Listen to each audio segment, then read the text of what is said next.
Hello everyone, स्वागत है आपको मेरे यूट्यूब चैनल पर। आज के हमारे इस वीडियो का टॉपिक रहेगा एनबीएफसी के ऊपर।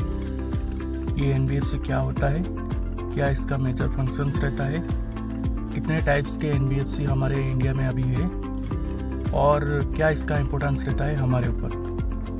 तो चलिए जानते हैं एनबीएफसी को।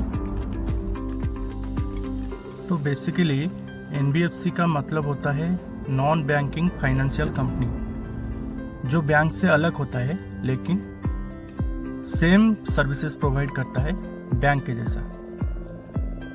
एक फाइनेंशियल इंस्टीट्यूशन है जो बैंक हमको जो सर्विसेज प्रोवाइड करता है लगभग सेम टू सेम वो भी हमको वही सर्विसेज प्रोवाइड करता है। जैसे कि हो गया पहला लोन्स देना, उसके बाद हमारा एसेट्स के ऊपर फाइनेंस करवाना हो गया, इन्वेस्टमेंट करना हो गया शेयर्स या बॉन्ड्स के ऊपर, और फाइनेंशियल सेक्टर को ग्रो करने के लिए बहुत सारे स्मॉल एसएमईज या फिर स्मॉल बिजनेसेस को लोन प्रोवाइड करना। तो बेसिकली यही इसका मेजर फंक्शंस रहता है। कुछ फंक्शंस ऐसे भी है जो बैंक से नहीं मिलते हैं, जैसे कि हो गया कैश डिपॉजिट हो गया, जो एनबीएफसी नहीं कर सकता है। बैंक्स को अगर हम पैसा देंगे तो वो डिपॉजिट कर सकते हैं, लेकिन एनबीएफसी नहीं कर सकता। तो ये एक मेजर की फैक्टर है, डिफरेंस है इन दोनों के बीच। और एक बैंक जो लाइसेंस कैरी करता है वो एनबीएफसी नहीं करता है। आरबीआई हर बैंक को एक लाइसेंस प्रोवाइड किया है जिससे कि वो अपना आइडेंटिफिकेशन कर पाए कि वो एक बैंक है, एक इंस्टीट्यूशन है। लेकिन इंडिया में एनबीएफसी को वो लाइसेंस नहीं दिया जाता। तो अभी चलिए जानते हैं क्या इसका मेजर फंक्शंस रहता है। तो बेसिकली एनबीएफसी के कुछ टाइप्स के बारे में बातें करेंगे। एनबीएफसी डिफरेंट टाइप्स के होते हैं। कुछ कंपनीज होती हैं जो लोन्स प्रोवाइड करती हैं, जैसे कि हमारा एग्जांपल ले ले बजाज फाइनेंस हो गया, या फिर हीरो फिनकॉर्प एक एनबीएफसी है, वो भी सिर्फ लोन्स प्रोवाइड करता है। वो एसेट के ऊपर भी फाइनेंस करता है और पर्सनल लोन भी प्रोवाइड करता है। और कुछ कैटेगरीज है, जैसे कि हमारा दूसरा हो गया एसेट के ऊपर फाइनेंस कंपनी।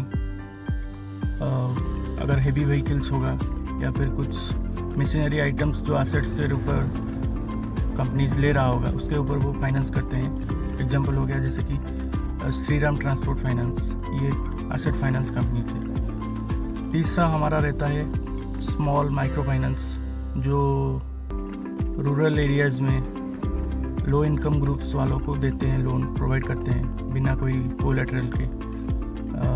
आप तो जानते होंगे जैसे कि कोई रिंग फाइनेंस हो गया, किस्त फाइनेंस हो गया, ये सब स्मॉल माइक्रो फाइनेंस है जो प्रोवाइड करते हैं रूरल सेक्टर में।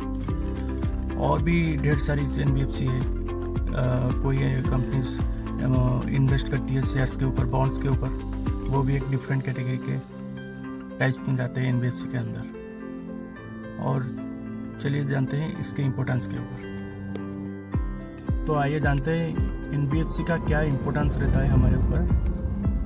पहला तो हो गया कि ये स्मॉल रूरल एरियाज जो अनऑर्गेनाइज सेक्टर है, जहाँ पर बैंक्स कुछ सर्विसेज नहीं प्रोवाइड कर पा रही है, वहाँ पे ये एनबीएफसी का इम्पोर्टेंस बहुत रहता है। रूरल एरियाज़ को डेवलप करने में, फाइनेंशियल हेल्प करने में वो एनबीएफसी एक मेजर रोल निभाता है।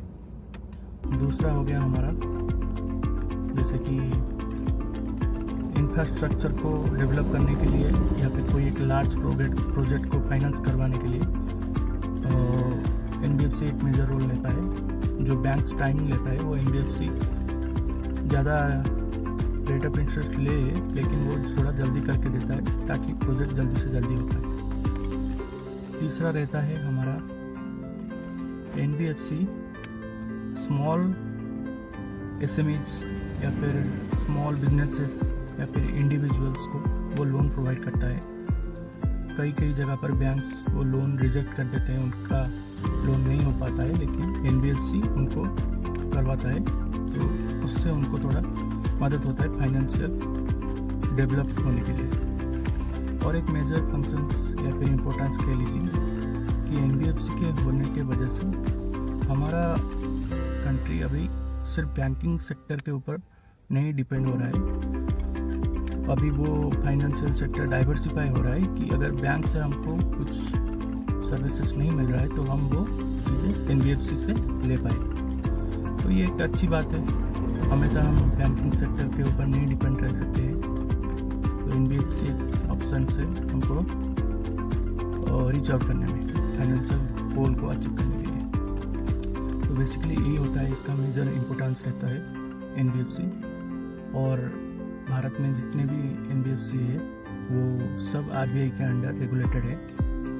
RBI हमारा सेंट्रलाइज्ड बैंक है, जो ऑल द बैंक्स, भारत में जितने बैंक्स होते हैं और जितने भी NBFC होते हैं उन सबको वो निगरानी रखता है, सुपरवाइज करता है। तो आज के लिए इतना ही था।